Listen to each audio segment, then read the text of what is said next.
Told y'all I was gonna come back with this one. Now, the Incredible Hulk, can he survive in Mortal Kombat world? Post comments down below. Let me know what you think. We're gonna get started, Renzo gang. You can smell it before you see it. The metallic tang of ozone mixed with the copper scent of old blood. Bruce Banner opens his eyes. And he isn't in a lab or a Quinjet. He's standing on the dirt floor of a fighting pit, surrounded by jeering spectators from Outworld. Today, we aren't just asking who would win in a fight.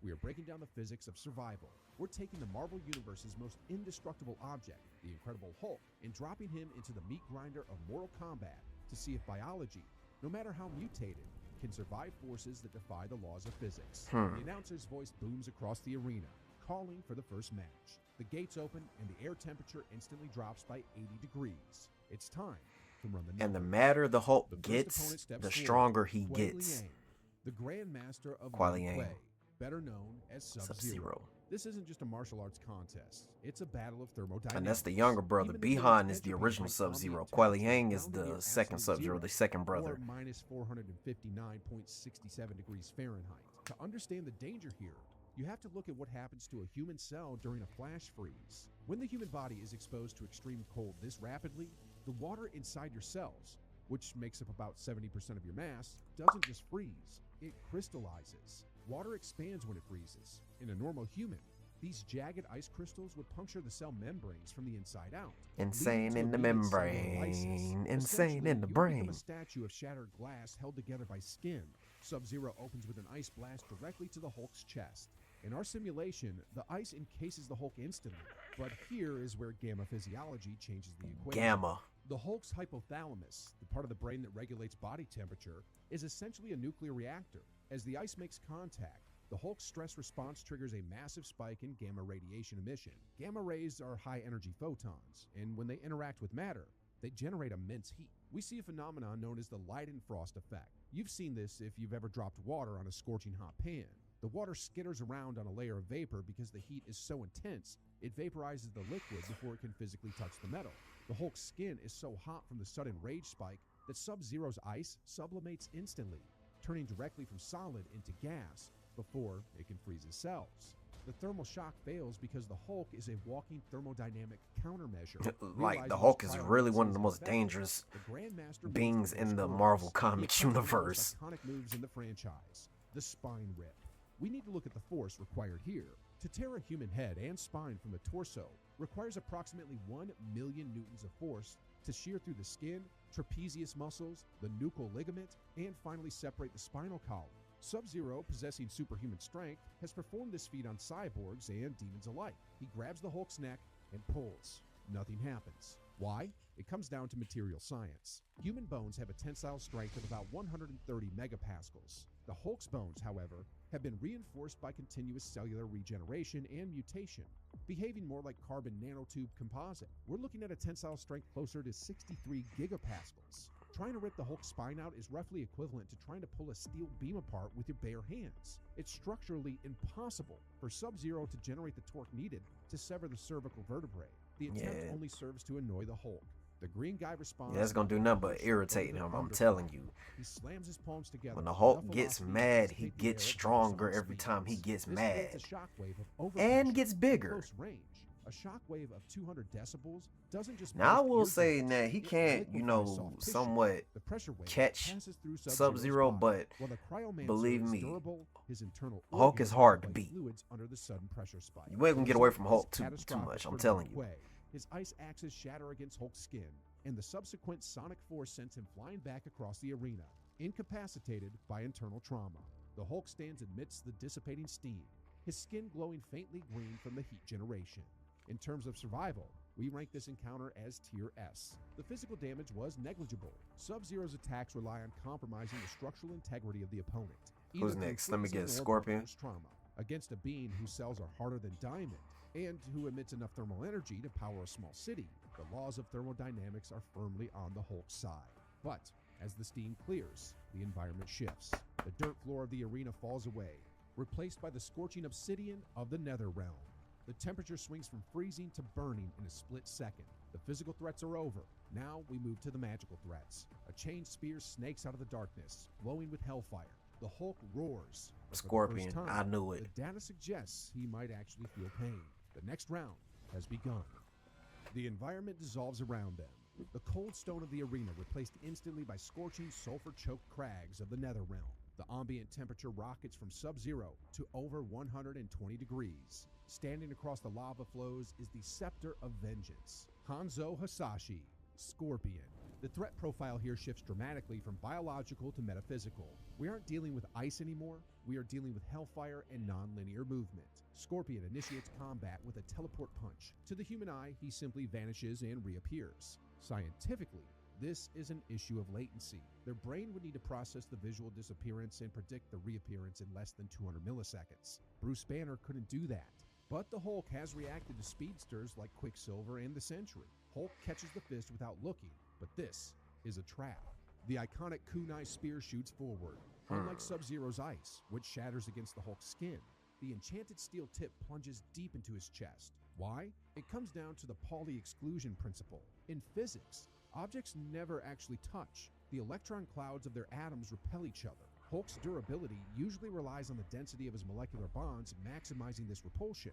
However, the magical enchantment of Scorpion's weaponry bypasses electron repulsion entirely, allowing the metal to occupy the same space as the Hulk's flesh. The spear doesn't push the skin aside. It phases through the atomic structure. Hulk roars in genuine pain as the chain drags him forward. Scorpion ignites hellfire. This isn't standard combustion. It's a spiritual plasma that burns both the biological and the ethereal. The fire engulfs the Hulk, reaching temperatures exceeding 5,000 degrees Fahrenheit. We are now witnessing a biological war of attrition. Hellfire cauterizes wounds instantly, sealing blood. However, the Hulk's healing But you factors low-key operate making him in mad, overdrive. though. His cells are entering mitosis so rapidly that they are pushing the dead, burned tissue out and replacing it with fresh muscle faster than the fire can destroy it. It's a gruesome cycle of instant third-degree burns followed by instant regeneration. Scorpion attempts to finish this with a fatality, dragging the Hulk deeper into the lava pits to melt him down. To vaporize a human body requires roughly 3 gigajoules of energy, but the Hulk is not human. His mass is denser, and his specific heat capacity, the energy needed to raise his temperature by 1 degree, is akin to a reactor core. Scorpion is pouring enough thermal energy into this fight to power a small country. Yet, the Hulk remains solid. The heat is only making the chemical reactions in his blood pump faster. Instead of suffocating, the Hulk inhales. His lungs, designed to survive in the vacuum of space, mutate instantly to filter the sulfur. I would hate to be, plasma. you know, He breathes in the hellfire. I would His hate to be a chest part glowing of the a bright, Incredible Hulk. angry orange. The fire doesn't consume him. It fuels the gamma engine. Hulk grabs the chain embedded in his chest. He doesn't pull it out. He uses it. With a heave that cracks the obsidian floor, he yanks Scorpion into the air. The Revenant weighs perhaps 200 pounds. The Hulk swings him like a wet towel. The impact against the Netherrealm pillars generates force in the kiloton range. Scorpion's Revenant skeleton shatters under the G-force. We rank this survival encounter as Tier A. Yeah. This was not a walk in the park. The Hulk It wasn't a walk in the tissue park, trust damage, me. and his durability was bypassed by magical sharpness. Shang He Tsung is survived next. solely because his regenerative speed outpaced the damage output of the Hellfire. But as the Revenant falls, the air grows heavy with a Who different next? pressure. Shang Tsung? The physical battle is over. The war for Shao the soul Kahn? begins now. Quan Chi? The arena floor dissolves again. The obsidian of the Netherrealm giving Shang way to Tsung. the opulent decaying stone of Shang Tsung's island courtyard. The air here is heavy, not with heat or cold, but with the static pressure of accumulated magic. Of death. Standing across the weathered stones is the sorcerer himself, Shang Tsung. The threat profile has shifted completely. We're done with physical trauma. We're done with thermal limits. We're now entering the domain of the metaphysical. Shang Tsung does not need to punch you to win. His primary weapon is the soul steel. But if we apply a scientific lens to the concept of a soul, we are talking about the bioelectric network of the human body, the sum total of consciousness, memory, engrams, and the unique neural architecture that defines you. Shang Tsung functions like a biological hard drive, ripping the operating system out of a victim and storing it within himself. Usually this is a linear process. One body, one network, one soul. The sorcerer levitates, green energy crackling around his skeletal hands. He speaks the 4 words that have ended thousands of warriors. Your soul is mine. A stream of emerald energy connects Shang Tsung to the Hulk. The green guy freezes mid-stride. His physical durability is irrelevant here. You cannot flex your muscles to stop a wireless download. But here's where the sorcerer makes a fatal calculation error. He assumes he is pulling on a single thread. He isn't. Bruce Banner suffers from severe dissociative identity disorder. The Hulk is not a singular entity, it's a crowded room. It's a system of distinct, fully formed conscious entities sharing one biological vessel. When Shang Tsung opens that channel, he doesn't get a single soul. He gets the entire cast. He gets Bruce Banner.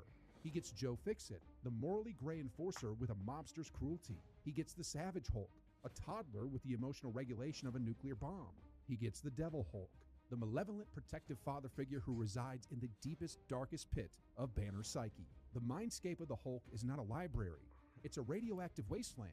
In the comics, powerful telepaths like Professor X have attempted to enter the Hulk's mind and were immediately forced out by the sheer volume of rage and trauma. It's a hostile cognitive environment. The background radiation of the Hulk's psyche is lethal to normal consciousness. Shang Tsung tries to inhale this mixture. Imagine trying to download the entire internet onto a floppy disk in 3 seconds. It's a data overflow of catastrophic proportions. The sorcerer's eyes widen in genuine terror as the green screen turns. Yeah, you ain't want none of that now, did you? Green. He isn't absorbing the Hulk is pouring into him. The sorcerer's vessel begins to crack. Green light pours from his eyes and mouth. I said my arm is about to crack. The contradictory nature of Bruce's existence. The green door, the metaphysical barrier that allows Hulks to resurrect, slams shut on Shang Tsung's intrusion. The feedback loop is instantaneous. Shang Tsung screams as his physical form destabilizes. The Hulk is just too powerful, bro. I'm telling you. He detonates. The Hulk is just too powerful. Are ejected violently as his body fails to contain the World Breaker's essence. He explodes from the inside out in a shower of green mist and ancient magic. We rank this survival encounter as Tier B. This was a high-risk scenario. Physically, the Hulk was untouched, but metaphysically, he survived only because his mind is too broken to be stolen. A stable mind would have been extracted instantly. The Hulk's insanity is his defense mechanism. He didn't win because he was strong, he won because he was too much. But as the sorcerer's remains rain down, the sky turns a deep, bruised purple. The Elder Gods have seen enough. The tournament rules are broken. Now, they are coming to delete the anomaly.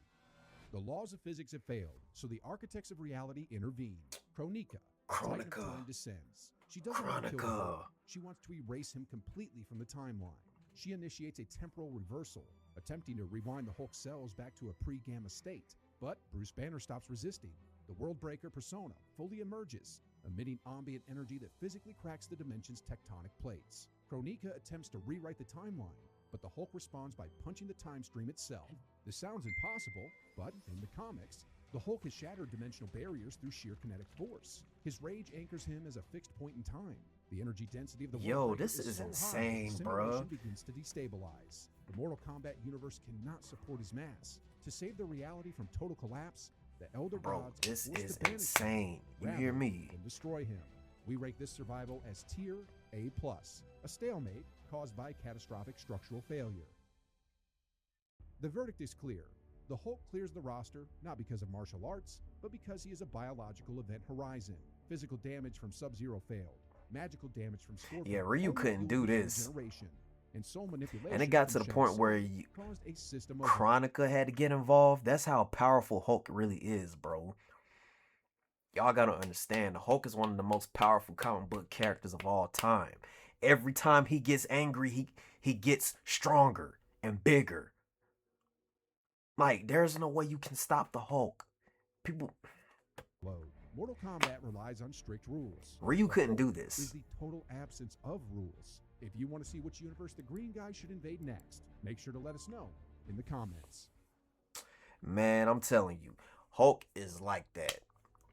No disrespect to Ryu, but Hulk is like that. Man, that's crazy. Comment down below.